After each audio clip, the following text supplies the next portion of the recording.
Le mieux, c'est qu'il nous pose des questions auxquelles on se fera un plaisir de répondre. Also, Sie Un möchten plaisir, c'est une chose. also vielleicht stellt ihr Je doch. pose des questions. Ouais. Also Parce que bon, raconter mon histoire, quand j'avais votre âge, c'était la guerre. Bon, et il fallait choisir de quel camp on était. Bon, moi j'ai choisi le camp de la rébellion, si j'ose dire, et de la résistance, et tout mon parcours découle de ce choix. Émile est dans la même situation.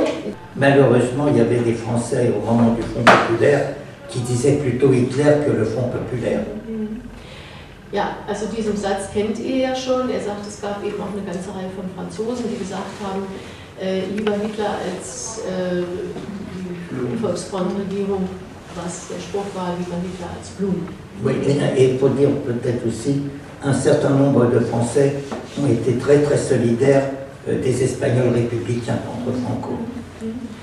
Quel âge est-ce que vous aviez lorsque les Allemands ont occupé la France et vous avez Alors donc commencé à ils sont venus en 39, En 40. en 40. Alors moi j'avais 18 ans. 18 Jahre, was war das? Et moi, 14 ans et demi. 14,5. T'es né en quelle année toi? 25. Ah. Novembre 25. Donc en juin 1940, j'avais 14 ans et demi. J'ai eu 15 ans au mois de novembre.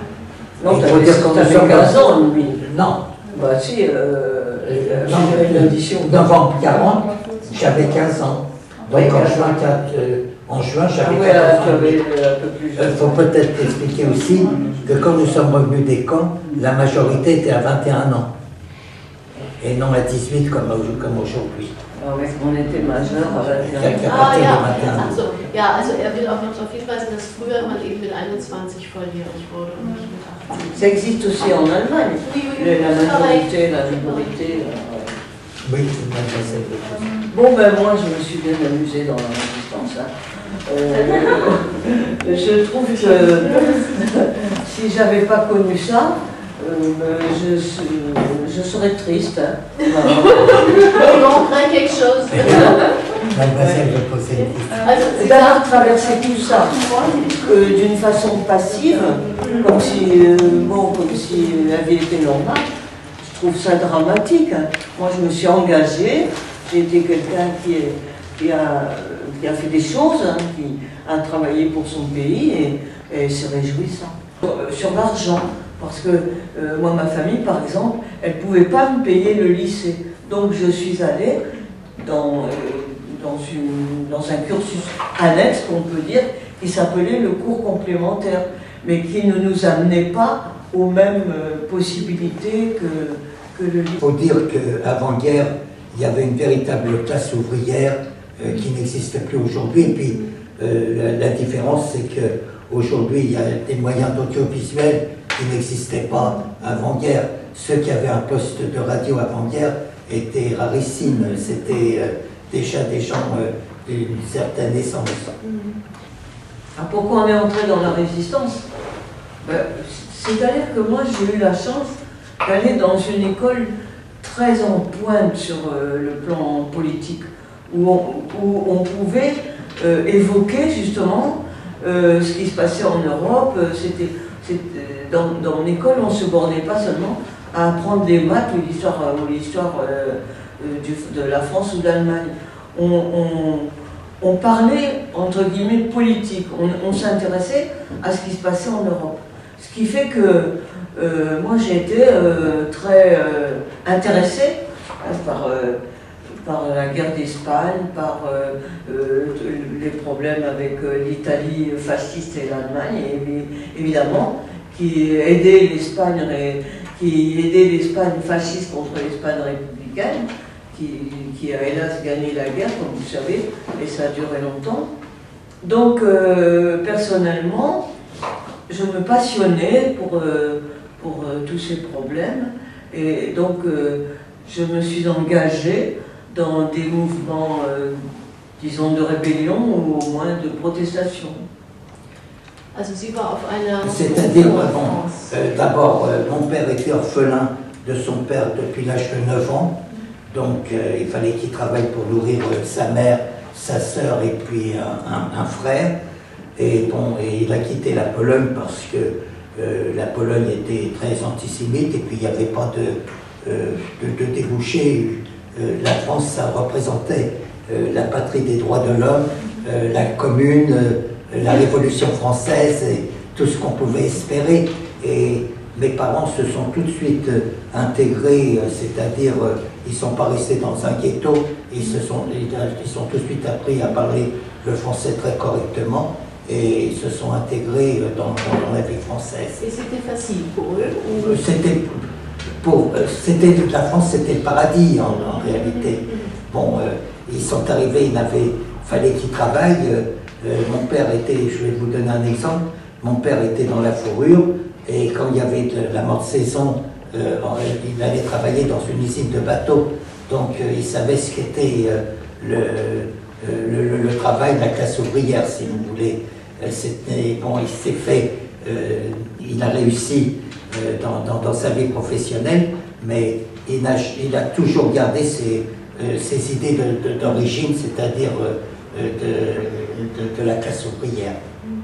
Il lisait beaucoup et il avait une soif d'apprendre, et donc il lisait des livres plutôt progressistes, si vous voulez. Et oui, il y a une grande différence entre Émile et moi. Émile, il faisait partie d'une famille d'affreux envahisseurs,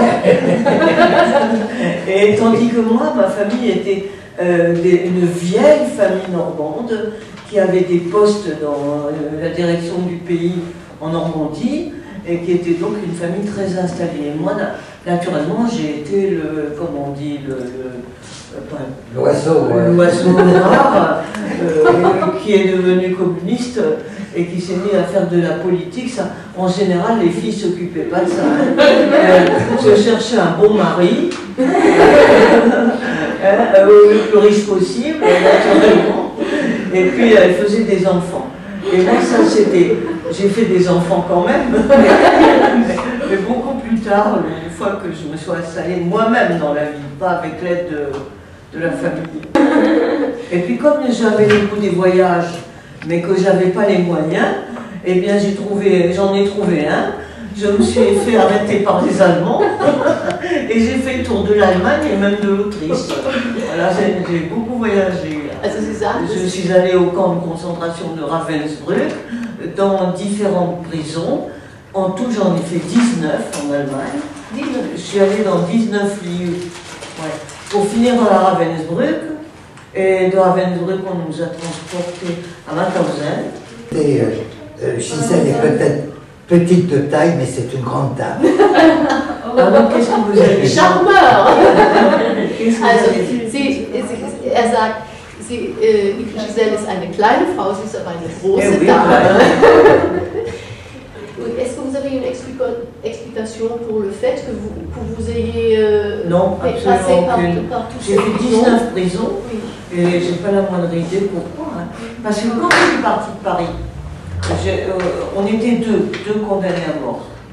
Tous nos camarades avaient été fusillés et ceux qui n'étaient pas condamnés à mort avaient été emmenés en prison, je ne sais pas trop où, en Allemagne. Et nous deux, on était condamnés à mort, mais bon, en attente d'exécution.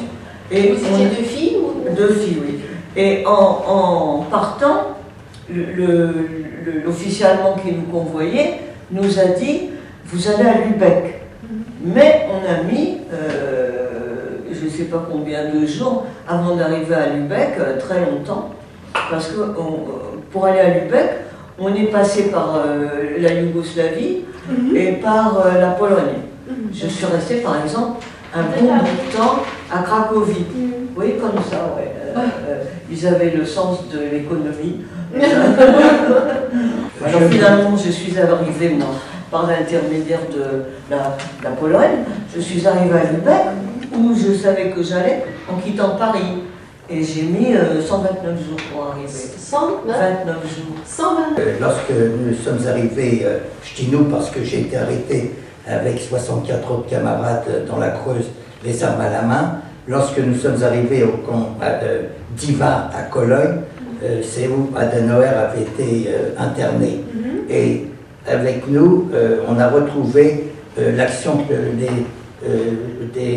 catholique, c'est-à-dire c'était des séminaristes, des curés, des étudiants qui avaient été arrêtés en Allemagne, qui étaient partis pour le service du travail obligatoire ou comme volontaires, qui faisaient de la propagande religieuse donc, et qui ont été arrêtés, très très maltraités, et après ils sont venus avec nous à Buchenwald, et une grande partie sont venus avec nous à Langenstein.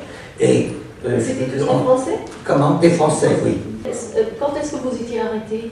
En juillet 1944. Also, Et on s'est retrouvés au mois de septembre 1944 au camp d'Ival à Cologne. Il y a toujours des vestiges qui restent du camp à Cologne. Il faut peut-être ajouter que de toute façon il fallait être très discret quand on était dans la résistance, parce que dans certaines familles, il y en a qui pouvaient être dans la résistance et d'autres qui étaient dans la collaboration. Moi j'ai par exemple un ami qui a été déporté avec nous et qui nous a raconté bien après la guerre que lui était dans la résistance et son père était gendarme et il faisait la chasse aux résistants. Moi je vais vous faire une confidence.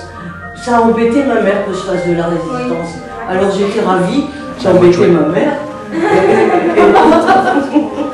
Et donc j'aurais bien fait 2 fois de la résistance. Ils ont réagi comment vos parents? Ben mal, hein. Ouais. Je me faisais engueuler. Quand j'avais 20 ans, j'ai eu ma dernière gifle. J'étais une claque. Ah oui. Et j'ai dit à ma mère, si tu recommences une autre fois, tu ne me verras plus jamais. Et Alors là, elle m'a plus giflé, non. Mais j'ai été arrêtée peu après. Alors j'ai été giflée autrement. Oh, ouais. Puisque vous avez visité le mémorial de la Shoah, il faut peut-être expliquer qu'à notre retour, on parlait beaucoup de la résistance et depuis une vingtaine d'années, le leitmotiv de la déportation, c'est Auschwitz aujourd'hui. La résistance passe carrément sous la table, on n'en parle plus. Par exemple, pour le 65e anniversaire de la libération des camps, notre secrétaire d'État aux anciens combattants a fait un voyage à Auschwitz. Nous sommes allés à Buchenwald. Il n'y avait aucun représentant français qui était officiellement à Buchenwald. Il faut dire que Buchenwald était le fief de la résistance, surtout communiste. Est-ce que vous êtes marié ou est-ce que vous avez... Où est-ce que vous avez fait connaissance de vos partenaires et das noch? Est-ce que vous connaissez d'où? Est-ce que vous connaissez? Nous, on ne se connaissait pas à cette époque, tous les deux. Oui. Ah ja, aus der Resistanzzeit kennen Sie sich nicht. On s'est connus grâce à nos associations. Mais Mon quand regret, c'est j'étais de ne pas l'avoir connu avant. Bedauert, dass er sie nicht vorher kennengelernt hat.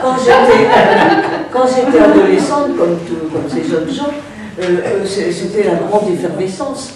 En France, il n'y avait pas de congés payés. On travaillait toute l'année sans aller en vacances. Et là, il y a eu des mouvements populaires de révolte, ce qu'on a appelé d'ailleurs le Front populaire. Et on a obtenu des aménagements pour le travail. Par exemple, la semaine de 40 heures au lieu de 48.